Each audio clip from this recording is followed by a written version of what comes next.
Well, what's going on? Yeah. The speech now? Who's speaking? Who's speaking?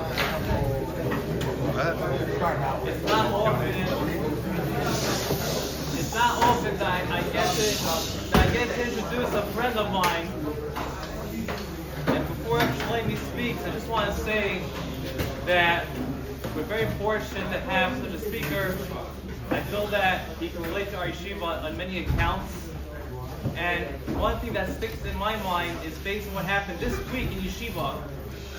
We are very fortunate to have a Rosh Yeshiva who's determined that we should all steig, every member of the yeshiva should steig in all areas of Yiddishkeit, via learning Midas Taivais and Tefillah. The yeshiva relaunched this week every Tuesday B'Shloim Sharm Tefillah, and it's a tremendous thing that we're working on this project to improve our davening. And when I see Shloimy daven, he doesn't just say the words, he's talking to the Eibusher, he's connected to Hashem. And that's something we should all be able to aspire to, Mr. Hashem, and accomplish when we learn this sefer. So without further ado, I'd like to call on Shloimy Tress to say a few words.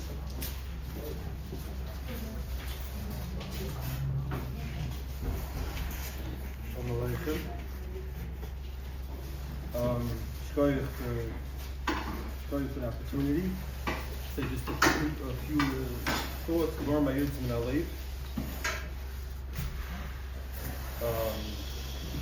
There's a famous story with Yitzim and Badichev, the Heilige Badichev, that there was a chassid of his that came to him and told him, Rebbe, I'm done with Yiddishkeit. I'm becoming a kofer as of today. I'm done. And the Badichev looked at him and said, I'm also becoming a kofer today. Me and you will do it together. So the chassid said, but you're the Rabbi, you're the Rebbe. What does it mean you're becoming a kofer? So he said that the kofer in the regard that you're becoming, the Yibonishon that you're becoming a kofer, I'm also a kofer. But the Yibonishon that I believe in, you also believe in. Meaning that the Yibonishon, if you look at the Yibonishon as a king, as a ruler, that's standing and waiting to see which one of his people will step out of line so he could shoot them, or kill them, or hurt them. That God I don't believe in either. But the Yibonishon that I believe in, you also believe in. That is Avinu Shebashamayim. That the Yibonishon has a singular Rotzin, Toiv Hashem Lakol. He's our Father. That His Abba for us is infinite. That Yibonishon you believe in as well.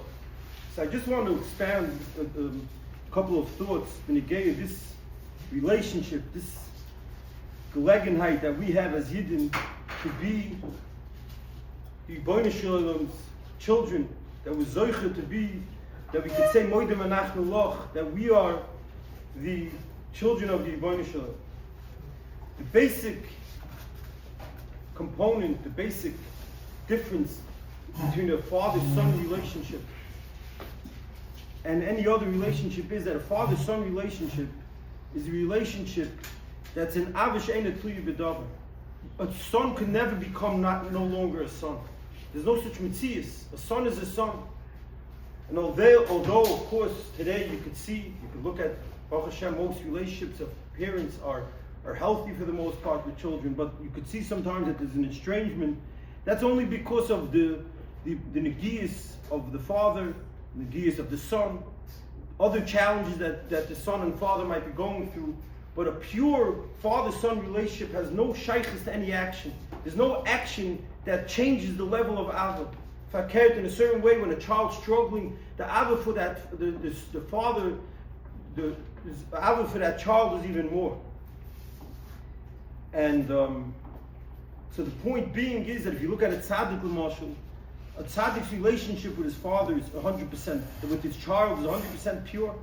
And that's only a tzaddik, that's a ben adam. But we have no asoga, we have no understanding of what that ava is that the Yibonei Shalom has to us, the unconditional ava. Why? For the simple reason, the Yibonei Shalom is infinite, we're mugbal, we're finite. we can only comprehend very little of what's really going on. So we have no asaga in what Ribbon Shem's existence is, nor do we have an asaga of the level of ava that Ribbon Shem has for us. We have no asaga. The most we could look at is ourself, our own relationship, and look at the most beautiful relationship of father-son. That could be the dogma, but that's only a dogma ba'alma.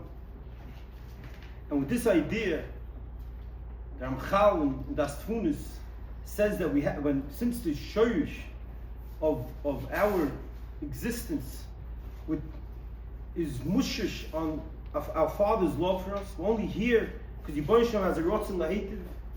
Like the Ramchal writes in Nesiv Shisharim L'Sanigel Hashem, Yibon Shem wants us to experience the ultimate joy, the only true joy. So the Yibon Shem put us in this world. So the Ramchal says, with this understanding, you have to understand that the concept of onshim is completely distorted. The concept of an oynish being a punishment is a complete distortion, has no emes in Yiddishkeit. Yibon Shem doesn't punish. A punishment is an inyan that comes from a ruler, a king. He has laws, you disobey him, Yibon Shem punishes you. The ruler punishes you, the king punishes you because you're breaking the Chukei HaMedina. Maybe you're being pagay in his covenant, whatever it may not be, and these are rules that have to be kept. It's a punishment. Dr. Ramchal and Das Tfunis that since the whole essence, the whole basis, everything is mushush in the Yibon Shem's ava, we're chelik al kami mal, we're nothing more than an extension of the Yibon Shem itself. Kuchabichul Yisov Vayraisa Chadu.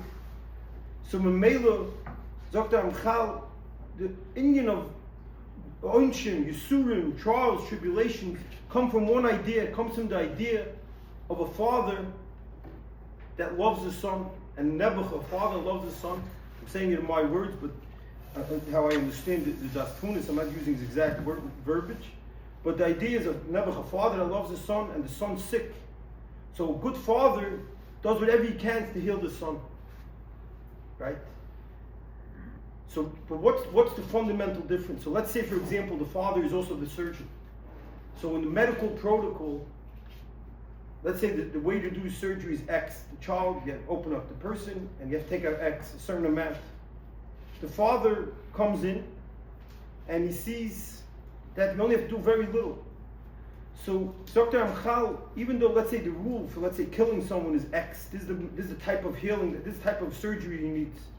But when the father opens up the kid, he sees that he only needs this amount. He's going to do only the least, he's going to give as little amount of tsar as possible, not an inch, not a drop more. And he'll do it with the most tender loving care. Number one. Number two, Dr. Ramchal, if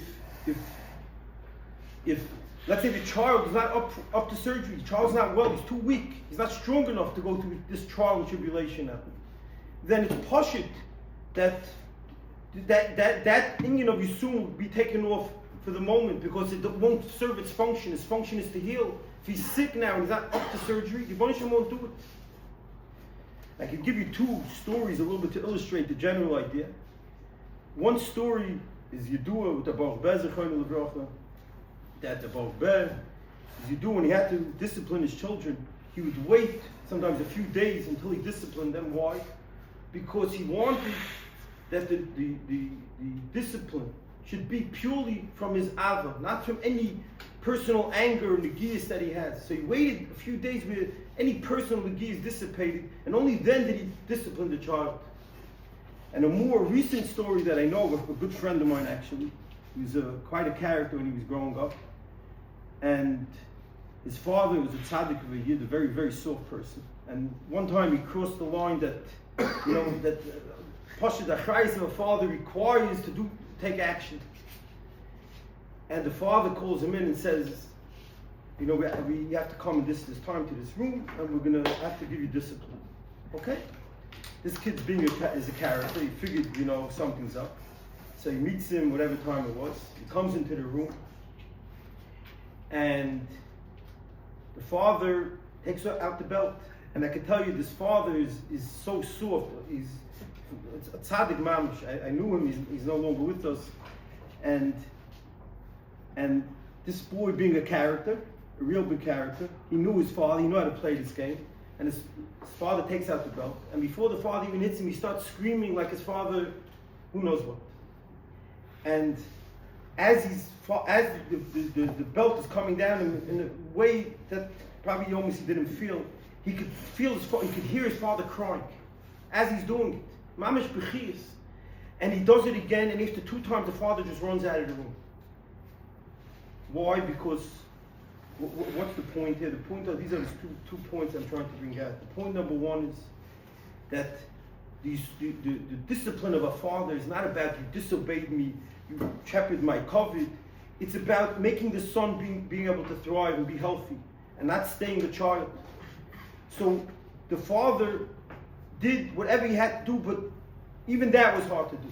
But the second point is, which I didn't bring out, and I want to just bring out now for a second and end with this, is that when a person's going through a yisurim, an oynish, trials, tribulation, whatever they may not be, the father is right there with him in the tzar. The tzar of the father is, if not more, is at least equal to the tzar of the kid.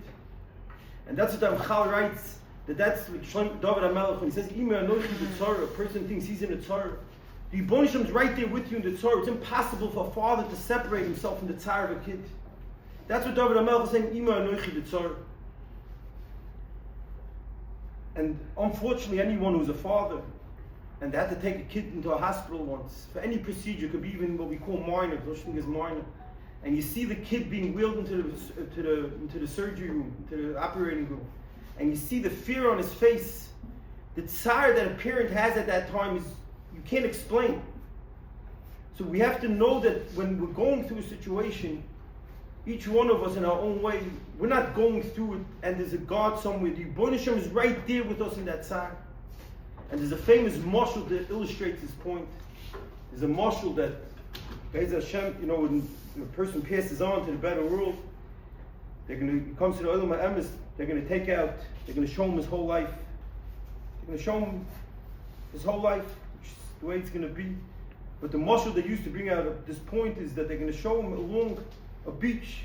They're going to show him there's water, and then right along is a sandy beach, and he's looking at the film the first few minutes, and he sees 2 sets of footsteps. So he turns to Hamal Shamal and he says, "What's the second footsteps?"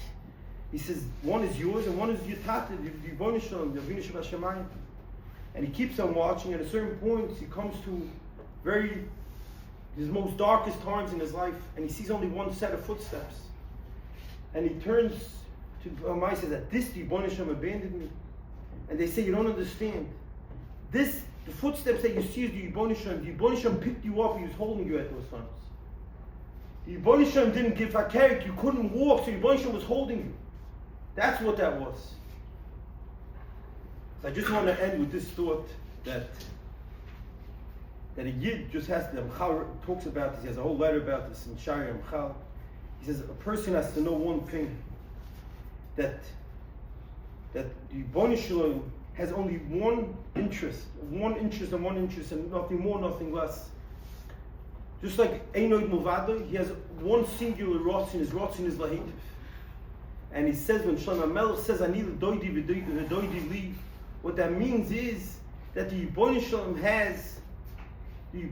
has a singular love, an obsessive kaviyachol love, that every action that takes place to a person, bifrat and bechlal, if it looks good or doesn't look good, comes from one mokim and one mokim only, is absolute rotzin, is absolute avil, the toiche yotz of avil that exists between Klal Yisrael and the Yibon Hashem.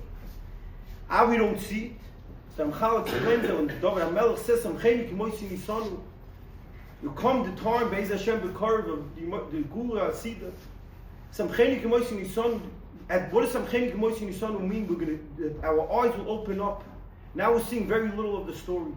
It's like we come to the Swiss Alps and we're seeing a blimp, and we see the mountains. It's dark outside. The mountains are there. When it's sunlight, we'll see it. That's what we're living in now. We're living in darkness. It's not that anything's going to change. What was and what always will be, and that's the nitzchias of our existence, is the Yibon Hashem's absolute avon. And what's gonna change is we're gonna know it. We're gonna samcheinu k'moisav nisanu. We're gonna experience it. We're gonna see that even the darkest times of Klal Yisrael, Bichlal and Befrat, was one thing and one thing that the Shem's Ratzon Lahativ.